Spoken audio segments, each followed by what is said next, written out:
Well, we are continuing our series, The Unconventional Truth About the Walking, going under the umbrella of the Uncomfortable Questions on Cerebral Palsy 2012, and the video 3, titled The Main Paradox of Walking, The Legs Are the Weakest Link, is probably the one which is going to be the most counterintuitive, the most paradigm breaking or like changing, whichever way you put it. But the fact is, this is the invitation for you to rethink the entire familiar thinking, familiar reasoning about what walking is, how the standing, how the actual movement is being organized, and it goes contrary to what you've been brought up to believe since childhood, since kindergarten, since the most intuitive perceptions of the surrounding world. So that's another way of putting it, saying that, well, legs are the liability. They are not an asset in walking. And getting back to this, the legs are the weakest link, and the legs, they do not support. They buckle and fall. So where does this come from?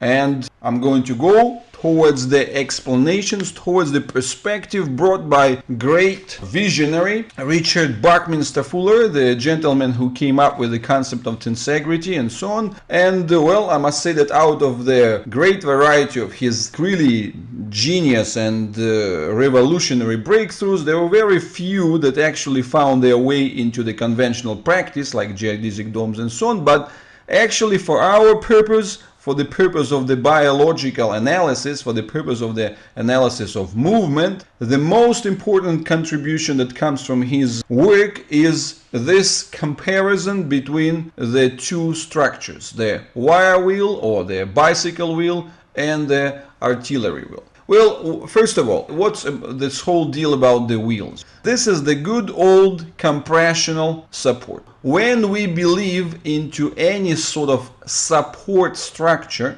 we actually think this way. And let me just do some kind of crude drawing here. Well, if I were to imagine, that would be some typical format. So the legs here. So what we are thinking one way or another, whether in the format of some building blocks, whether in the format of the rods put on top of another, but we tend to think this way, that this is the ground, these are the bones, and that's the support that the bones are providing to the top.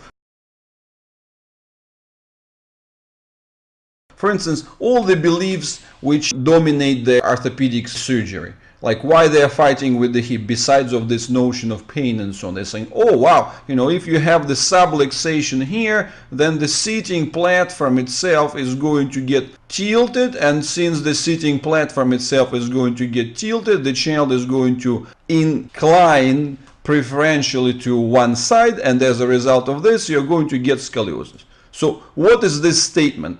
This statement clearly indicates this idea. It indicates the idea that the support comes from the bottom. So that's conventional, and it's so conventional, so deeply built in that no one even discusses this thing. And well, first of all, that's important thing, to make your move, to make a transition from reasoning in terms of the blocks of maybe different size and so on, which are being stacked on top of another. So you have to understand that fundamentally, this model of the blocks which go from the bottom to the top and being supported on the largest and sort of strongest bottom component, well, it's important to understand that this transition from the blocks to the wheel is very straightforward. In essence, the artillery wheel, the classic hard spoked wheel, whether it's the cart or whatever, is effectively the same structure as the stack of blocks. At any given moment, this is what happens. It's the structure which actually sits on a single spoke, and this single spoke supports the hub. So if you were make a transition from this to the standing, that would have meant, or actually let me bring this an improved condition, because that's where you would be more likely to believe into this. You say, oh wow, the legs, they are strong, and these strong legs, they support the pelvis, and then on top of this nice support we have the structure on top, which is then being carried around on those legs. And basically what you believe in is that these are the legs which are supporting the top. That's natural, extremely natural. But on the other hand, if we get back to the wheel, we will really think, just simple reasoning. If we draw these lines and say, well, this is the leg, this is the leg, this is the support, all this construct around it, right? All this construct around it, that could be considered as some sort of the circular radial arrangement, which is best approximated by the idea of the wheel. And that's a very straightforward transition. You know, you don't have to be building blocks here. Essentially, the wheel, it's sort of an analogy, it's just a more accurate representation of the idea. Like when you step on one leg, it's one spoke, right? So then this leg goes into the swing, the next one comes in. So that's the leg which actually takes the load. So that's the transition which goes through walking. Now that's intuitive. But what we have to look at? We have to look at this. Tensional structures are counterintuitive. So this is the key distinction. There could be different discussions about how this whole thing is working, but in essence, this is it. So since the tensional wheel, it has this property of the intrinsic pre-stress, meaning that all of those spokes to begin with, they have a certain background tension, and that background tension is the same all the way through. That's why it's so important to realize and understand that the human structures, that muscles, to be precise, even more importantly, the fascia, have this pre-stress. So the fascial system is a tensional pre-stressed system. But once we say that, and that's, I'm far from being the first person saying this, so once we realize this, it's important to understand how this system interacts with the ground, with those compressional loads. What happens, and this is the picture, the drawing that I've actually borrowed from some discussion that went on the cycling forum between few enthusiastic engineers in South Africa, I believe. You can find plenty of those finite element analysis made on the internet. So basically, what is the legend here?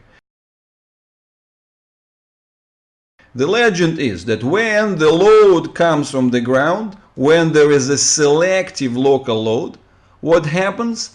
This load, the compression, in other words, that's the reaction force, because this thing has the weight, right? So as the weight comes at the ground responds. And as the ground responds, what do we have?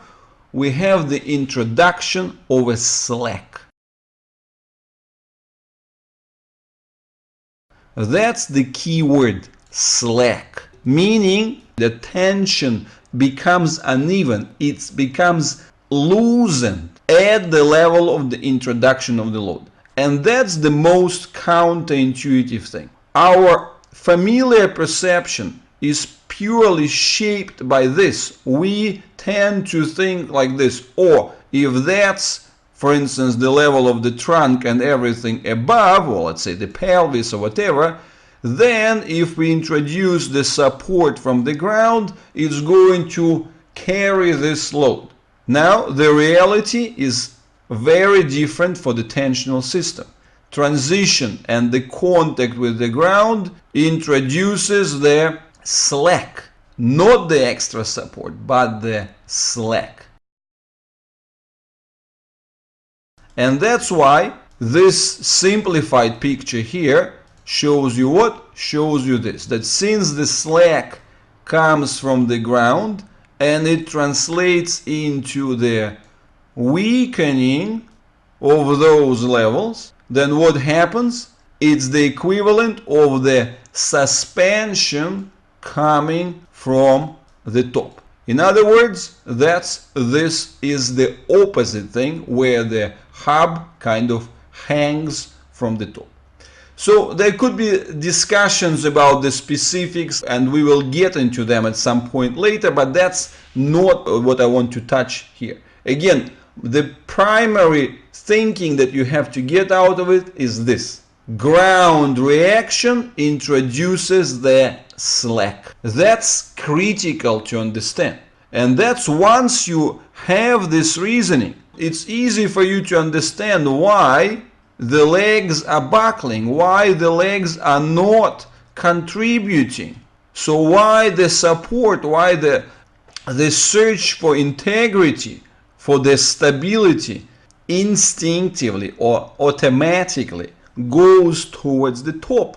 And effectively, what is the crutch? The crutch is actually that artillery wheel. So that's the conventional structure.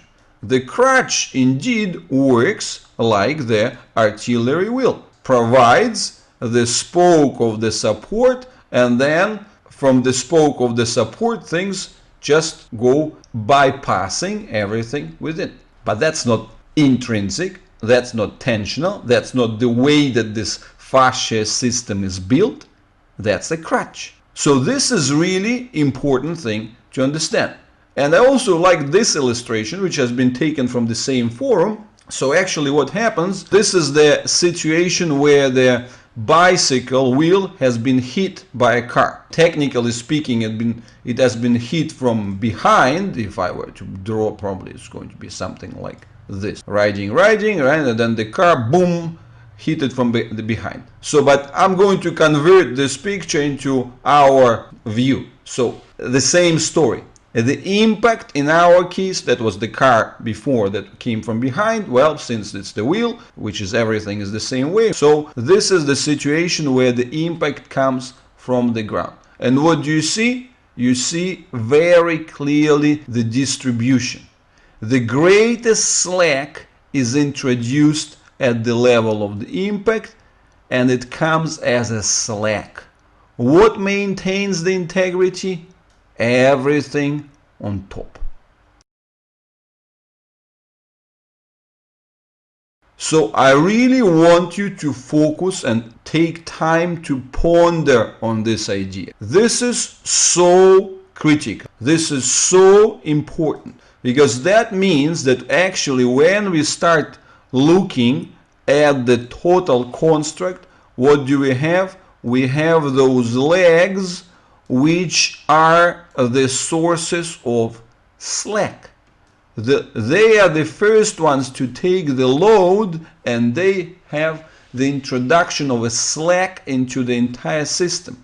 So what you need the strength on top in order to hold this entire thing. And, well, I can't help it, but if we start following this logic, what does it mean? That shows you how critical is the support of the pelvis, right, to begin with, the uniform integrity.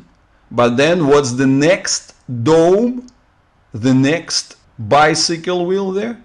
That's a diaphragm. What's the next one? That's the shoulder girdle. What's the next one? What's the next one? And where do we arrive? We arrive to the top.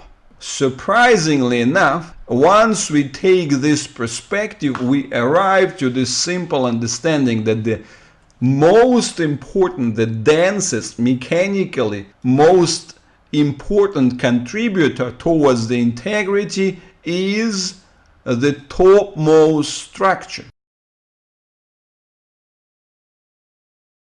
It's the head which actually supports everything there. But of course, in his case, he hadn't had anything happening to his head, so his level of weakness actually came from the lumbar pelvic junction. But I think that you can clearly get the understanding. When the child has a brain injury, what happens?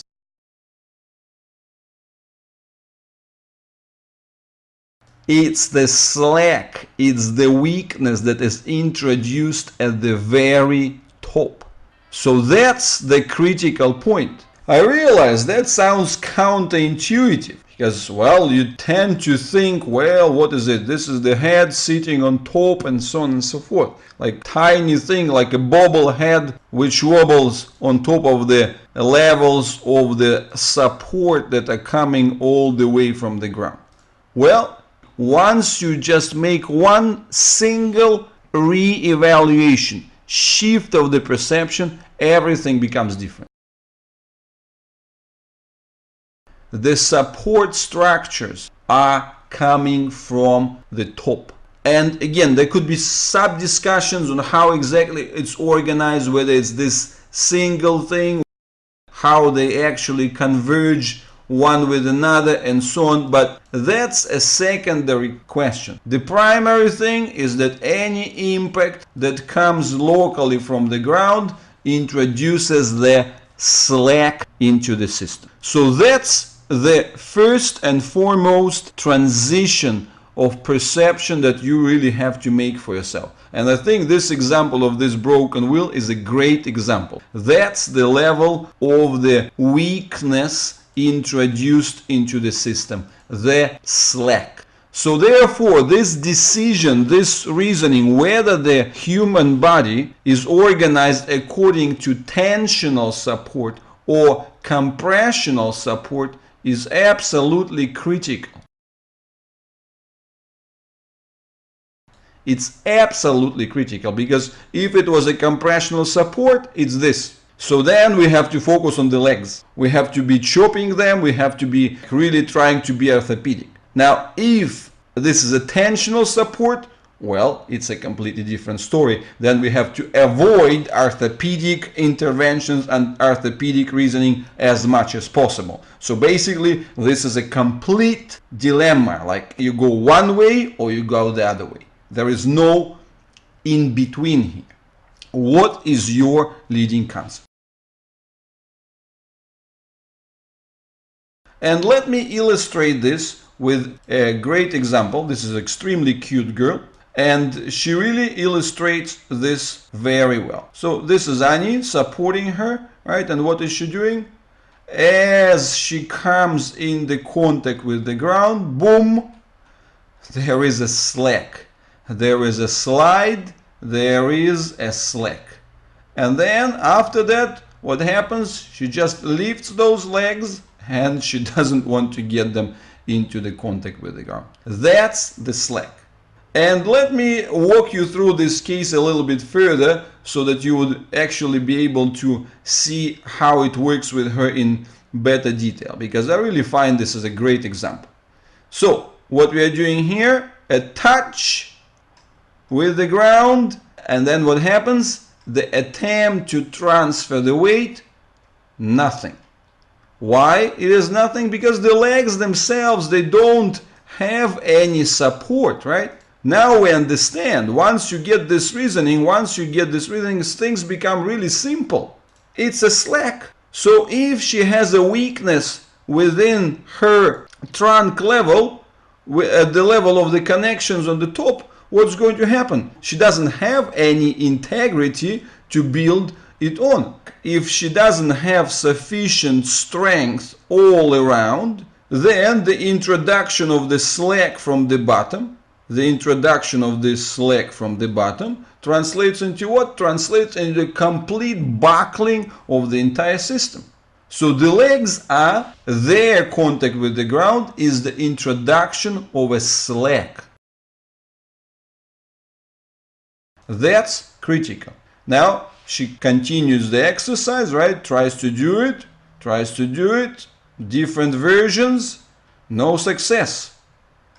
Why? Because there are weaknesses. There are weaknesses within the trunk. And Annie is being consistent, but the girl just responds in a proper way. Now, the mother, she wants to show that, well, it's possible to put her to standing position. And she starts with this. What happens? Plang, the same story. It doesn't work. Now, there are some tricks, right? And what we are seeing, the attempts to stabilize, and then boom, here we are. That's it. What looks as a success. Now, are we going to be fooled by this? No, we are not. Because what does it mean? Does it mean that she's really standing? Does it mean that she's really having the connection? Of course not. It's not the real connection. We're going to see on the other pictures that within the total set of weaknesses that she has around the pelvic connections and within the lumbar spine, on top of this, there are extreme tensions of the lumbar. And that's what she uses in those fake standing combinations. But you can see the moment this little girl doesn't engage the tightness of the back, the legs themselves, they don't do anything. They don't make any positive contribution. They're just adding this extra slack into the system. So that's what really has to be understood very, very clearly, that the legs are a liability. This is not a standing on the legs. The legs have a tendency to withdraw. This is the tension of the back, and that could be clearly seen. What is this? This is the extreme tension of the lumbar. That's why she doesn't have the counterbalancing. This is the extreme tension of the lumbar area. So this is the back working as some kind of the prosthetic device. But on the other hand, I want you to understand that this tension, even though it's fake, even though it's not right, though it's not, shouldn't be working like this, well, why she is able to stand with which looks like standing? Because she has this extreme tension on the top. So this extreme tension of the top has certain positions where it can actually counteract and counter deal with the slack introduced into the legs. So again, this particular format is not sustainable because, as you can see, this is the extreme tension, this is the extreme limitation of the mobility. And this is important to realize, that if we want mobility, we cannot think the old way. We cannot allow ourselves, we cannot afford this type of reasoning.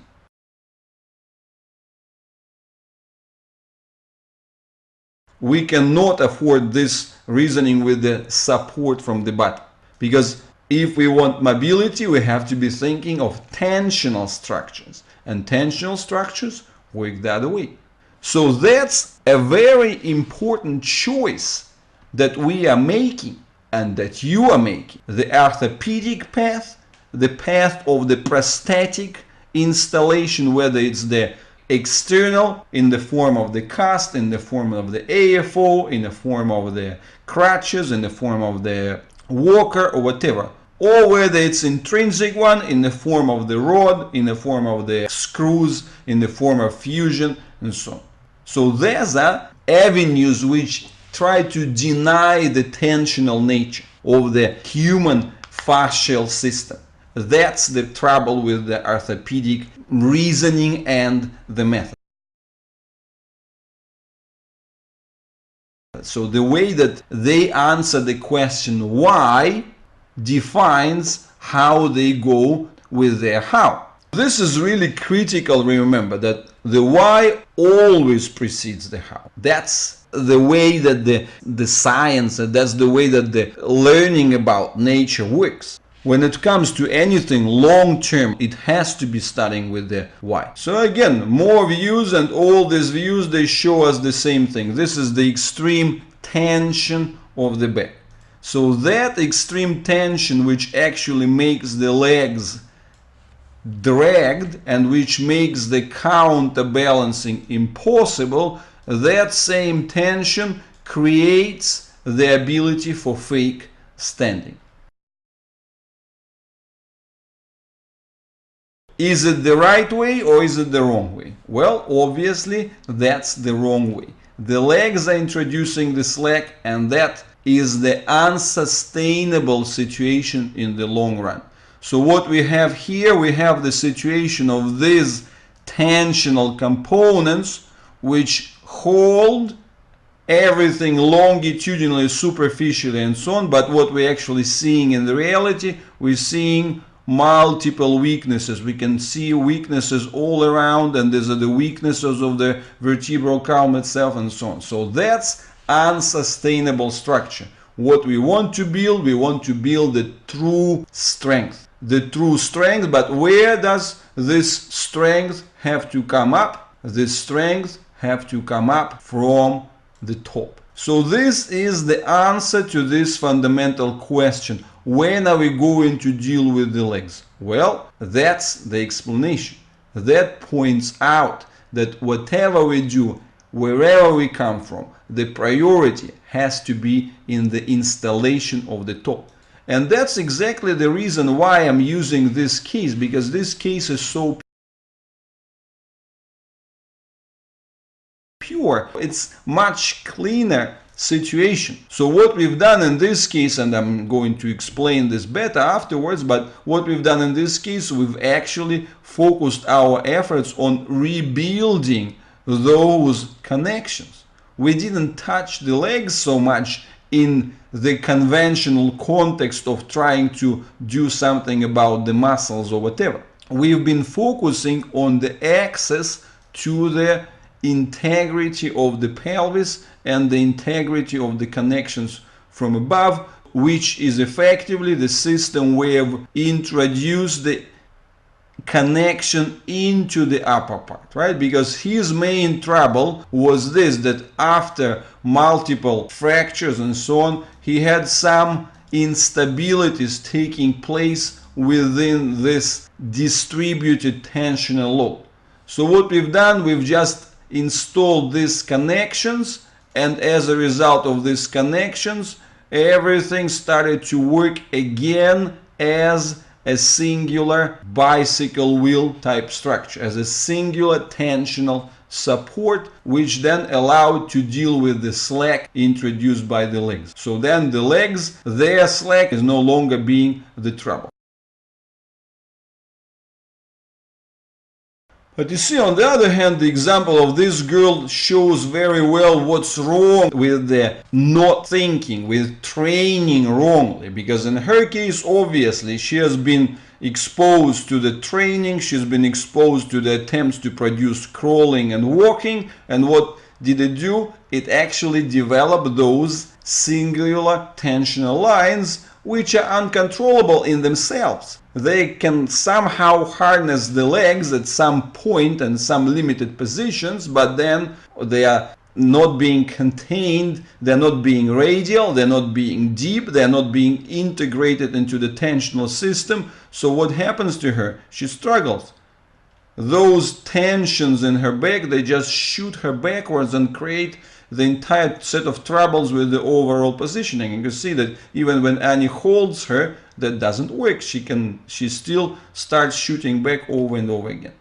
So that's the key understanding that I want you to arrive and want you to actually link all these situations. The progress made by Luca, his challenges before, where he had the disintegration within his tensional supports, which I've shown in the first video in this series. So what we've done the technical applications which allowed to deal with this, and that introduced the tensional support into the pelvic structures, which allowed him to deal with the legs.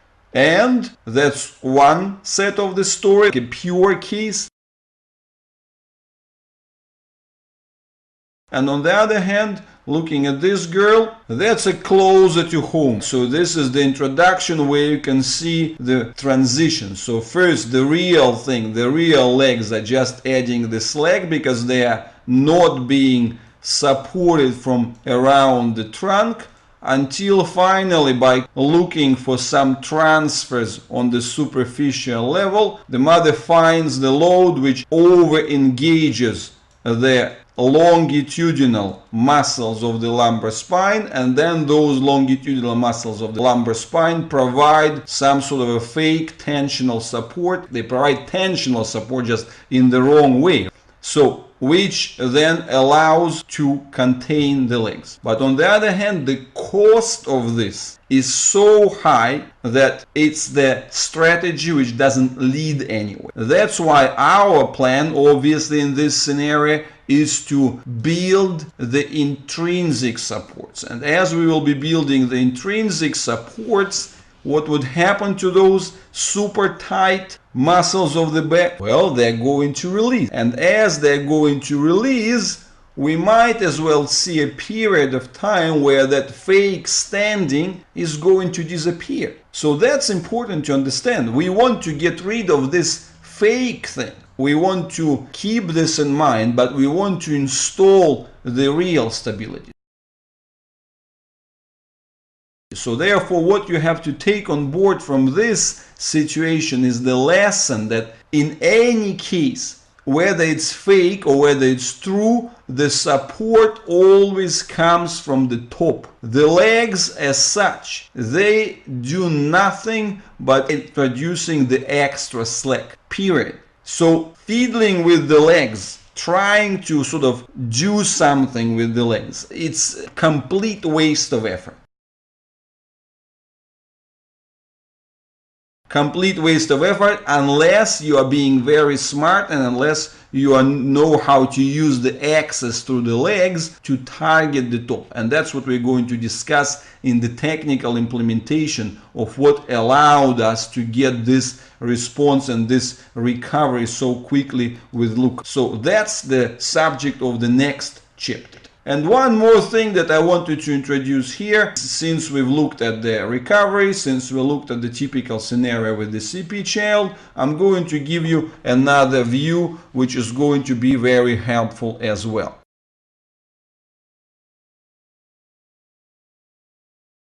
Well, this is my beloved Charlotte, Vince's granddaughter, and you can see that what happens, first of all, the way that she swings the legs is very different, but you can see this is the picture where she's less than 2 years old. I think she's just around 18 months or something like this. And you can see that even with a healthy child, the legs, they provide the roll, they introduce the slack. And then this is the critical thing. Look at this. As she steps on the ground, what happens? First of all, the legs, they give a slack. Where does she have the strength? She has the strength in the pelvis. She has the strength at the lumbar connection. So that what gives the control. So the legs give a slack, and then she regains the position. Where does she do it? She does it from the top. Another view. The legs give the slack. Look at the bum. Look at the way that it performs. That's where the stability is. She goes down on the ground. Again, what do we see? The legs give a slack. She regains the position from the pelvis. The same story. The legs give a slack, and then she kicks off and starts running. So that's the key understanding for you, that this is always working like this. And the fact that in the healthy people it sort of builds up and accumulates, and by the time we are kind of grown ups, there is a marginal difference. Our accumulation of those bicycle wheels came up to that level that actually we have this just the last component here at the level of the ankle and the foot itself, but everything within our system really holds. And I'm going to show you those pictures of what are the key elements of this support afterwards in the following videos. But for this video, I think that's sufficient to illustrate and to introduce this really groundbreaking idea. Legs are a liability, not an asset. The real asset is the connection at the level of the trunk. Build the connection at the trunk, and then all the good things are going to take place and happen to the legs. So the legs themselves, they are the weakest link. Trying to practice walking, trying to practice all this stuff, it's a misleading direction. You have to build the essentials, and you really have to get back to what you want. You have to evaluate, not this slackish part, your attempts to try to fiddle with them and try to reinforce them and so on. It's a complete waste. What you have to be looking at is to see what are the components of the missing integrity, missing strength within the larger parts which are providing the support to the entire thing. So that's the main takeaway out of this lesson. It took some time, but I hope that it's been informative enough, and that's the message that you would remember. The legs, they do not support, they buckle and fall. And that's it. So once we figured out the why, well, now the how becomes quite simple. So that's going to be our set of the combination of the techniques. The PAVES technique, the periarticular viscoelastic stimulation, and the TFVS technique, the transfascial viscoelastic stimulation, also known aka as the egg. So, and that's going to be the subject of the video 4 in this series, the unconventional truth about the walking, where we really get more into the discussion of what has been done and how we managed to achieve this transformation, going from these troubles and challenges into the comfortable and nice walking and the ability to get into the virtuous cycle. I hope that has been enlightening. I hope it has been provocative. I hope this video has been engaging and would really make you think about how the world is made. So that's the essence of our uncomfortable questions about the cerebral palsy, and just thinking about everything in a paradoxical way and understanding that unless you're being counterintuitive, you're not going anywhere, because conventional intuition, unfortunately, is just nonsense. It never works. All right, thank you very much for your attention. It's nearly 40 minutes, but I hope it has been worth your time.